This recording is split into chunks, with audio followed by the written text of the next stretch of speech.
বোন, আমার পয়সা জোগাড় হয়ে গেছে। হ্যাঁ, আমি আসছি এক্ষুনি। আরে ওই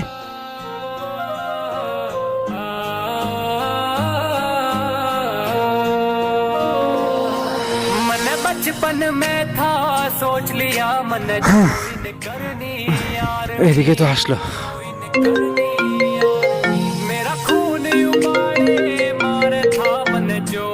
এখন আমি বোনকে কি করে বলবো যে আমার টাকাটা চুরি হয়ে গেছে? ঠিক টাইমে টাকা না নিয়ে যেতে পারলে বাবাও বাঁচবে না। फोन फान के चक्कर छोटे फिजिकल पे ध्यान दिया। স্যার এই নিন আপনার ব্যাগ।